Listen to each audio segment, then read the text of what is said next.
Hey everybody, it's Sarah and the Spirit of Saturdays, and it's so hot today. It's too hot to live, but I'm not complaining because it's summer and I don't have work to do for school. So yeah, definitely a good thing. And it's Spirit of Saturday today. Have to forgive me, I'm a little tired. But today I was going to talk about the women who've influenced me and who've made me who I am. And I think when the person who proposed this topic was thinking about it, I think that she had in mind positive influences. And I don't always feel like I have had a whole lot of positive female influences in my life. Male, yes, but female, not so much. And it's because I was running after the approval of one particular female, and I never really ever got it. And as such, I just really never connected very well with other females. I still don't. Yeah, throw me in with the guys and I'm way more comfortable than if you throw me in with a whole bunch of girls. But, you know, an influence doesn't have to be good. It can be good or bad. Or it can be good in kind of a roundabout, backwards, upside down kind of way. And so the women in my life who have influenced me, my mom, I admire a lot of her, and I despise a lot about her. And she knows this is no surprise. You know, I admire her tenacity, I admire her ability to persevere, I admire her courage, I admire a lot about her.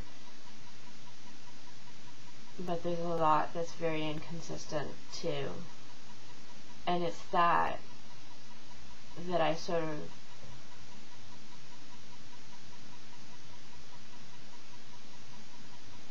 I don't know, like it's kind of hard to hold on to what's both good and bad when you grew up the way that I did.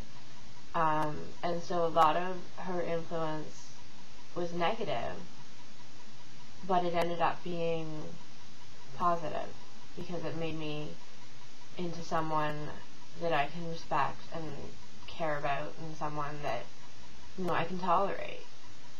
My mom does have an upstanding set of values. I don't agree with all those values. For example, you know, she's in the military. I never, ever would I join the military except in a capacity to help, you know, like a medical capacity, basically. Because I don't believe in killing people. But I believe that there's a place for that. But I could never do it myself.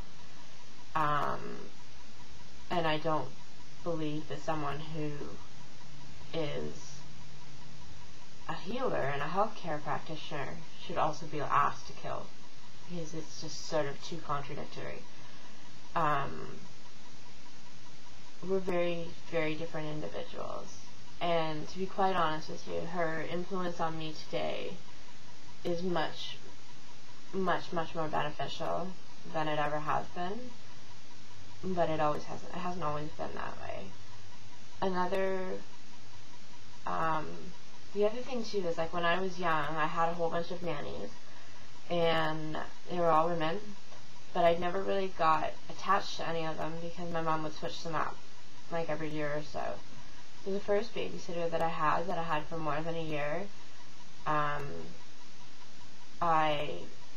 really, really enjoyed her, and she had the most amazing sense of humor ever, and you know, it was so dry that, you know, you were parched by the end of it, but it was so good too. An amazing sense of humor, and a lot of confidence too. You know, she was overweight for the longest time, and she's not anymore. But she didn't care.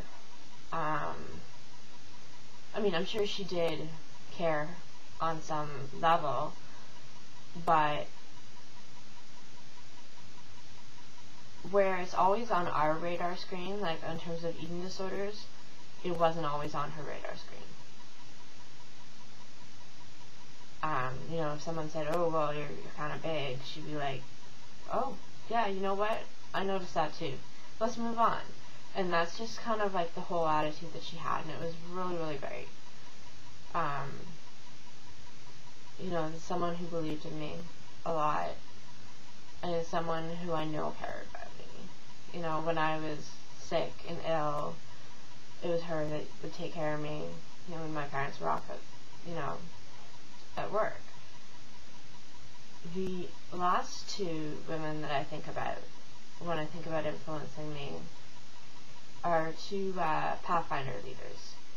I don't know if you are familiar with the Girl Guides of Canada, but there's like Sparks, Brownies, Guides, and Pathfinders, and then if you're junior leaders, Cadets, or Rangers. And these women were Pathfinder leaders, and it was a very, very dark time in my life, but they both managed to see something in me that I didn't at the time, and that I do now. You know, they both managed to see that I have a dry sense of humor, that I'm mature, and that I'm capable of caring for a lot of people, or caring a lot about people. And they believed in me a lot more than anybody else did at that time.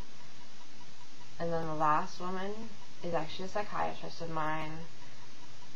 I call her my surrogate mother. And that's basically what she was, is that she filled in those gaps that my mom doesn't know how to fill in. And she was my DBT therapist for about 18 months. I don't talk to her anymore, but I think of her a lot. And the term 10,000 gold stars just makes me think of her. And there's so much that she taught me. There's just, goodbye's not a loss. You know, there's life that's worth living. You can do it, and you know, love doing it, and enjoy the journey, basically.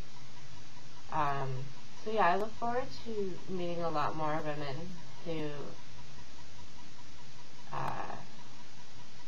and when I'm thinking like women who influence my life, I'm thinking of like women that are older than me and would be that maternal role model. I have some friends that have also been truly influential in my life and made me who I am today, but I just figured I'd go with the maternal role models for now.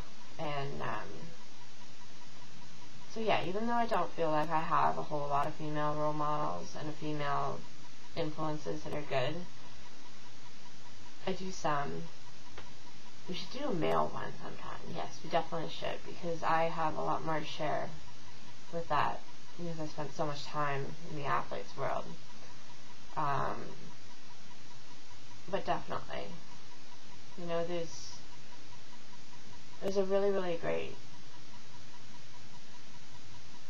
sort of idea, and you know, people come and go, and sometimes they touch your heart, and it's something truly magical. So just hold on to that, even when they're gone. Yeah, so that's it. I will see you next week. Take care.